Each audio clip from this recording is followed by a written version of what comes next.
Je m'appelle Joaquin Salazar, je viens de la Colombie. Et ça fait plus ou moins 15 ans que je suis là. Je fais tous les parcours des migrants comme un migrant normal qui vient comme des difficultés dans les pays d'origine. Tout mon parcours de vie professionnelle, avoir le permis de devenir travailleur social, m'approcher petit à petit à l'association Appartenance.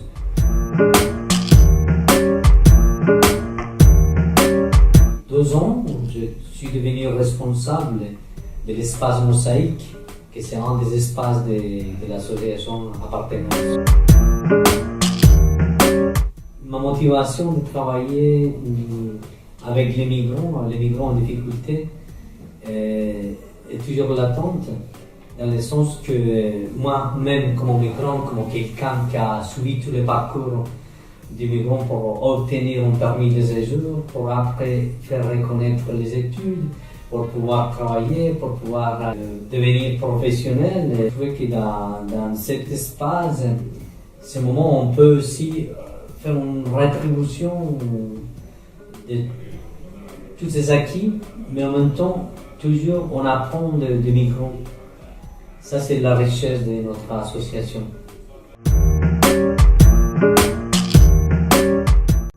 Pour les rôles que l'association Appartenance, particulièrement l'espace Mosaïque, joue dans le monde associatif, nous sommes plutôt une association qui travaille sur les migrants. Et notre rôle, c'est comme espace social, c'est servir comme un droit pour que les migrants puissent tisser des liens, à rester en confiance et pouvoir reconstruire son parcours de vie. Nous avons un grand réseau avec les différentes associations qui travaillent avec les migrants, institutions. Nous participons dans différents types de coordination et nous orientons les gens ici selon les spécialités. Nous n'avons pas ici des assistants sociaux tels quels ou des soins juridiques, mais nous orientons les gens selon aussi les demandes et selon aussi les besoins.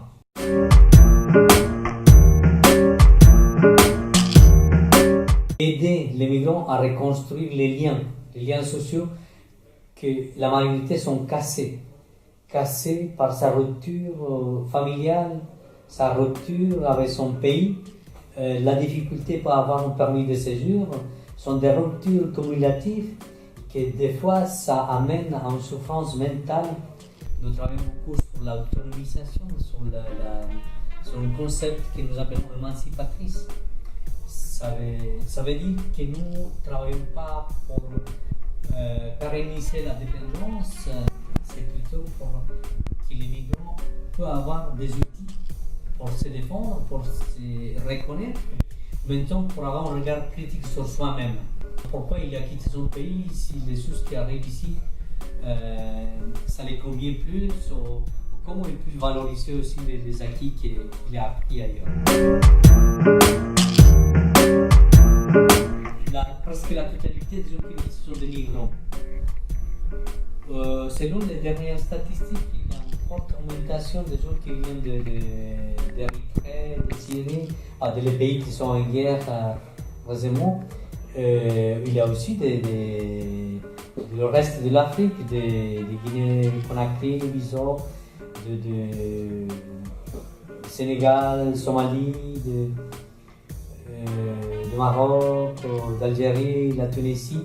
Même si ce sont des pays qui ne sont pas déclarés en guerre, il y a la souffrance et les gens doivent quitter le pays soit pour des conditions économiques, ou conditions religieuses, ou politiques.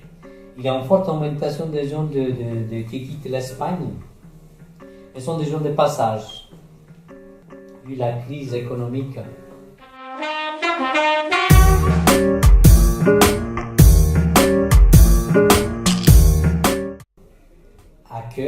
On accueille, écoute et partage.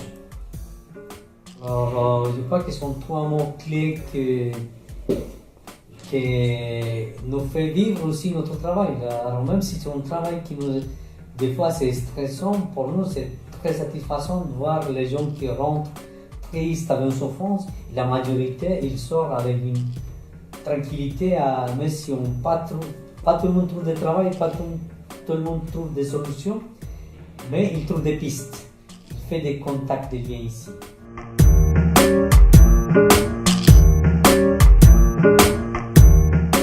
Je crois que par rapport à la politique migratoire de la Suisse, nous vivons d'une certaine manière cet impact de rétrécissement, d'enfermement de la politique de migration.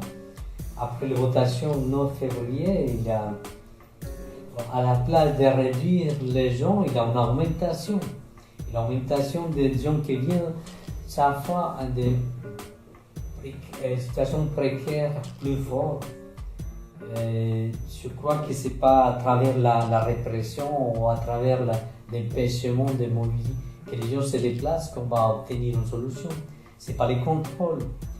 Je crois qu'il faudrait que nous réfléchissions comment est-ce que ce pays, avec ses richesses, avec ses connaissances, on peut apporter mieux dans les pays d'origine, voir pour que les gens quittent massivement un pays comme l'Érythrée, comme la Syrie. Comment est-ce que nous pouvons nous engager à travers de la coopération internationale ou à travers de la solidarité pour que les gens ne soient pas obligés à quitter ses racines.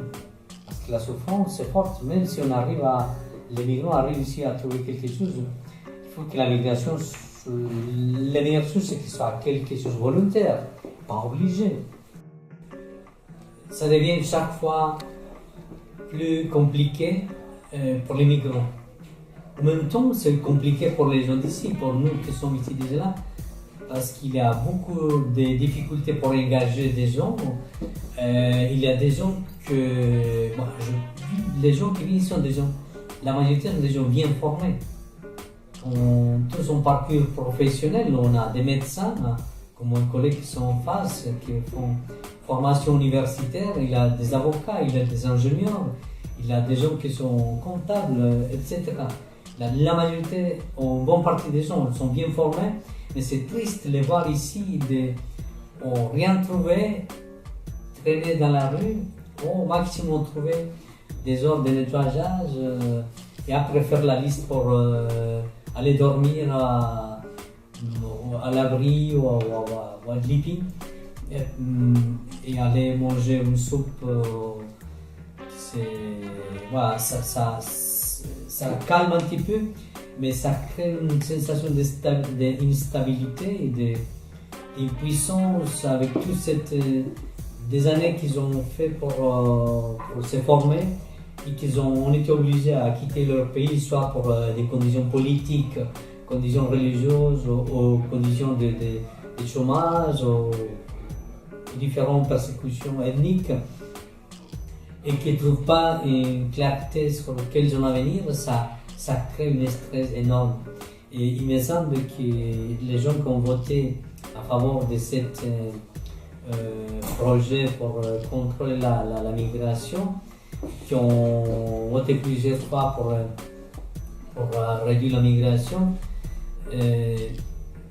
ça un problème qui va augmenter les conflits. Il ne va pas réduire les conflits parce que c'est impossible de fermer hermétiquement la frontière. Il y a toujours des gens qui vont arriver. Ici, il y aura toujours un manque de main-d'œuvre et ça va devenir plus compliqué. Je crois que la politique devrait mettre au centre les besoins de l'humanité. Bien sûr, on ne peut pas recevoir tout le monde, mais il y a une manière que les gens puissent se sentir utiles et que les gens peuvent réfléchir deux fois avant de venir ici. Soit que les gens soient valorisés dans son pays et qu'on peut investir plus largement dans le développement dans ces pays en conflit pour que les gens puissent arriver à avoir une solution de la problématique avant de venir ici. Parce que je vois que la majorité des gens qui migrent, ils ne peuvent pas prohiber d'être touristes. Ce sont les conditions physiques et matérielles qui les obligent à partir. Il y a des gens qui ne connaissent pas beaucoup la différence entre l'espace mosaïque et appartenance. C'est simple. Espace mosaïque, c'est un des espaces sociaux d'appartenance. Appartenance, c'est une association plus grande au niveau cantonal qui a plusieurs unités. Nous avons plusieurs espaces sociaux. Les espaces sociaux, 3 centres pour les femmes, à Yverdon, à Vevey, ici à Lausanne, et un espace mixte qui c'est l'espace mosaïque. Anciennement, ça s'appelait l'espace homme, mais petit à petit, ça est devenu plus mixte. Et, la mission, c'est semblable pour les autres espaces sociaux, seulement que nous travaillons sur une mixité plus large. Appartenance, il y a aussi une clinique, un centre psychothérapeutique pour les migrants, c'est la CPM. C'est des gens qui ont des difficultés, qui ont été torturés ou poursuivis, qui sont en souffrance des traumes de l'immigration. Ils ont l'opportunité d'être suivis par ce centre qui nous appartient. Nous avons aussi une grande unité, peut-être c'est la plus grande au niveau des membres et des activités, c'est l'interprétariat communautaire. Plus de la moitié de nos employés travaillent pour cet interprétariat. Nous travaillons plus de 70 langues pour différents hôpitaux, pour les écoles, au niveau judiciaire, et aussi dans les écoles.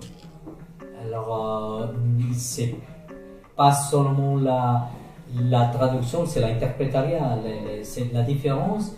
Apparemment, c'est petit, mais c'est immense parce que c'est interpréter quelqu'un, c'est aussi pouvoir connaître dans ses racines culturelles, psychologiques, le significat de chaque mot que la personne exprime.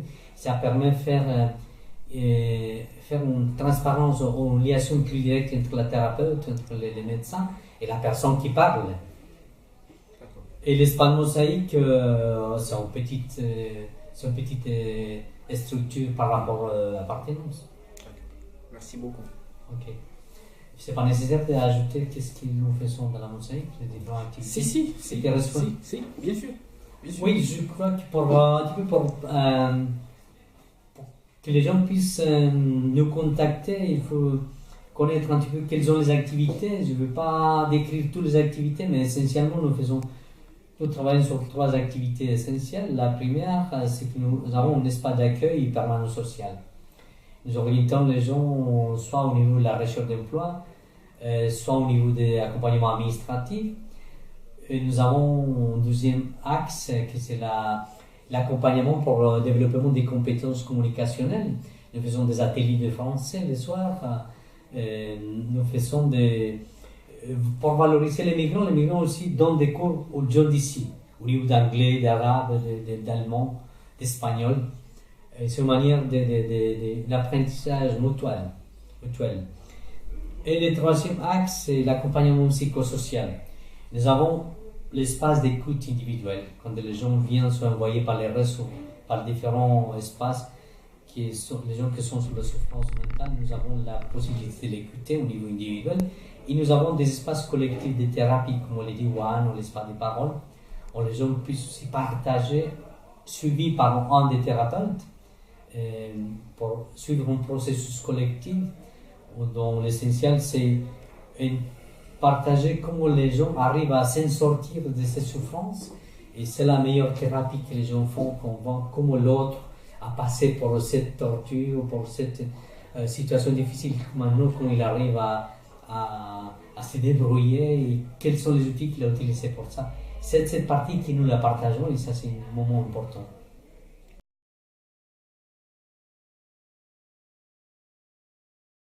Pour les gens qui ne connaissent pas Appartenance, et particulièrement l'espace mosaïque, je vous invite à visiter notre site web www.appartenance.ch. Vous cliquez et là-bas, il y a tous les différents espaces sociaux, les différents services ou activités que nous faisons. Et c'est une bonne manière de nous contacter. Nous avons une page Facebook d'Espace Mosaïque, dont il y a une fois qu'on pourrait réactiver, on peut continuer à partager ensemble. Des propositions sont toujours bienvenues.